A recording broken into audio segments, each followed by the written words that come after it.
समाधियाँ कहते हैं, तो समाधियों के भी कई प्रकार हैं। संप्रगास समाधि, असंप्रगास समाधि, निर्विकल्प समाधि, विकल्प समाधि, तरह तरह के जब आप जाएंगे योग दर्शन में, वहाँ बहुत ढेर सारी चीजें आएंगी। फिर लास्ट में यही होता है कि शरीर भी शांत हो जावे, मन भी शांत हो जावे, बुद्धि भी शांत हो जावे, जिसको हम ये कहते हैं कि हमारा जो मन है थॉटलेस हो गया। जब तक आप विचार शून्य नहीं होंगे तब तक आप कुछ संसार में गति नहीं कर सकते। विचार शून्यता के लिए, मन को शून्यता के लिए, मन को पढ़ने के लिए, इन सब चीजों से जब हम गुजरेंगे तब हम आत्मा में, शरीर से आत्मा की तरफ प्रवेश करेंगे। तो जो हमारे शंकराचार्य जी के बाद पूज्य श्रीचंद्र भगवान ने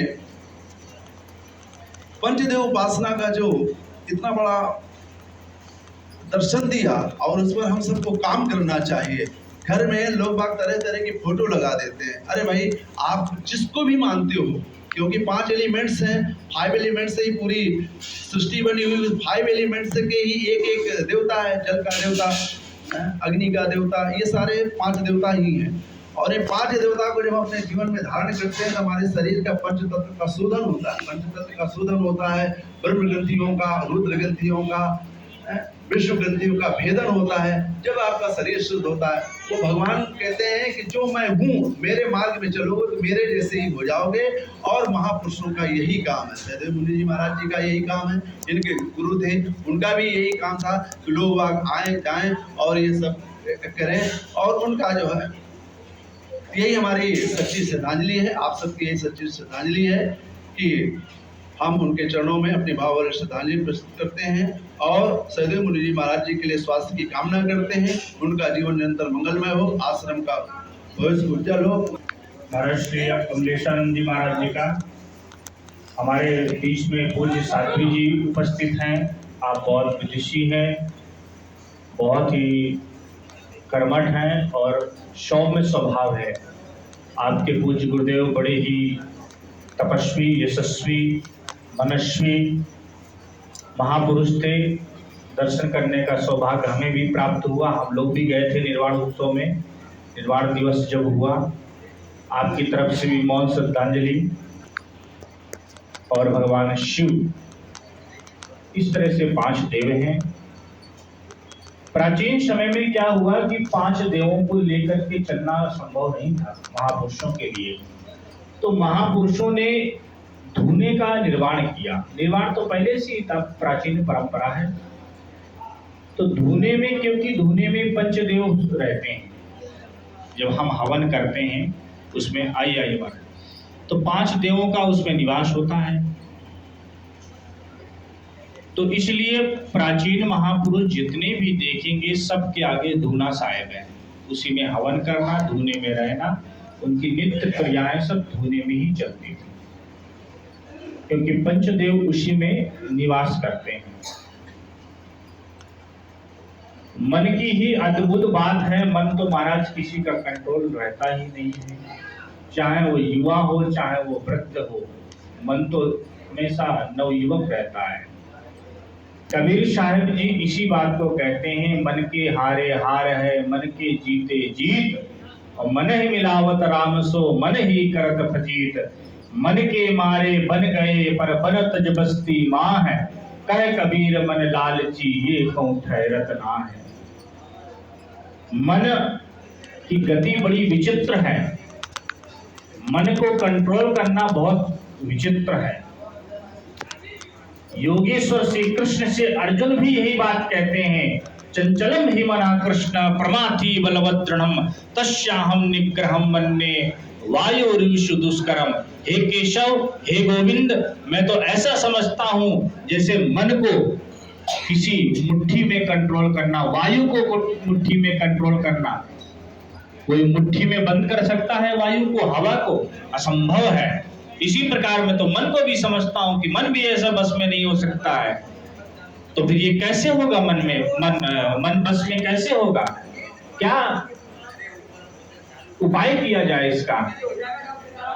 तब कृष्ण कहते हैं, असंशयम महाबाहो मनो दुर्निग्रहम चलम।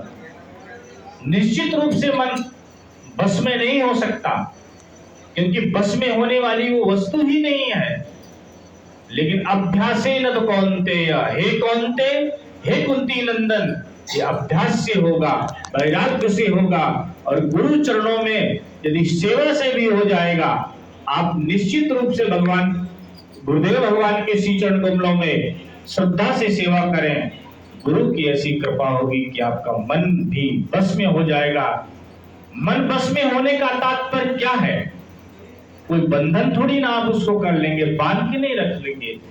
मन बस में होने का कारण यह है कि आपका मन विषयों में नहीं भागेगा, इधर उधर नहीं भटकेगा, फालतू की चीजों में नहीं जाएगा, अच्छी चीजों में लगेगा, भजन में लगेगा, नकारात्मक ऊर्जा की तरफ नहीं जाएगा, सकारात्मक ऊर्जा की तरफ जाएगा।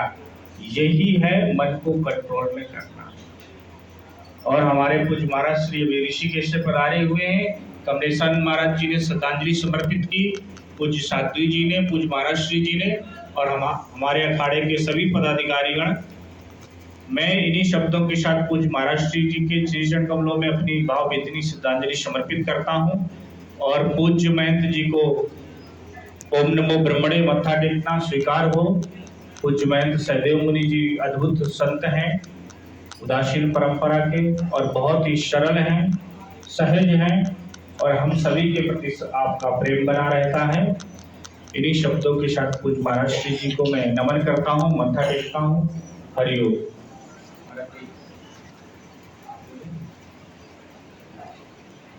पूज्य महाराज जी से निवेदन करता हूँ कि भक्तों को आशीर्वाद दें, और पूज्य महाराज श्री जी आए हुए संतों का धन्यवाद ज्ञापन करें। श्री सद्गुरुदेव महाराज की जय। श्री चंद्र भगवान की जय। गुरुर्ब्रह्मा गुरुर्विष्णु गुरुर्देवो महेश्वर, गुरु साक्षात् परब्रह्म तस्मै श्री गुरुवे नमः। गुरु सच्चिदानंद भगवान की। परम आदरणीय सभी संत महापुरुष, हमारे अखाड़े के श्री कारबारी जी महाराज और हमारे कोठारी जी महाराज थे, वो कहीं भाई अखाड़े में तो बहुत ज़्यादा काम होता है तो किसी काम से बाहर गए हुए हैं। और भी हमारे अखाड़े के मुकामी और महंत लोग आए, मुझ पर बड़ी कृपा की। थोड़े से आग्रह से सब महापुरुष पधारे, और हमारे भक्त भी सोजत से जो पधारे, दो परिवार तो ऐसे पधारे हैं कि एक उनका पोता अभी भी कोमा में जैसा है, जिसको जोधपुर भी ले गए, अहमदाबाद भी ले गए। उनके हृदय पे कैसी और इतनी 2-3 महीने से वो ऐसा बेचारा कोई ऐसी घटना हो गई कि अभी परमात्मा की गुरु महाराज की कृपा से वो थोड़ा होश में आगे आए। माँ गंगाचरण गुरु महाराज के और सब संतों के आशीर्वाद से मैं भगवान से प्रार्थना करता हूँ कि बस जल्दी ठीक होकर माँ गंगा के चरणों में पधारेगा।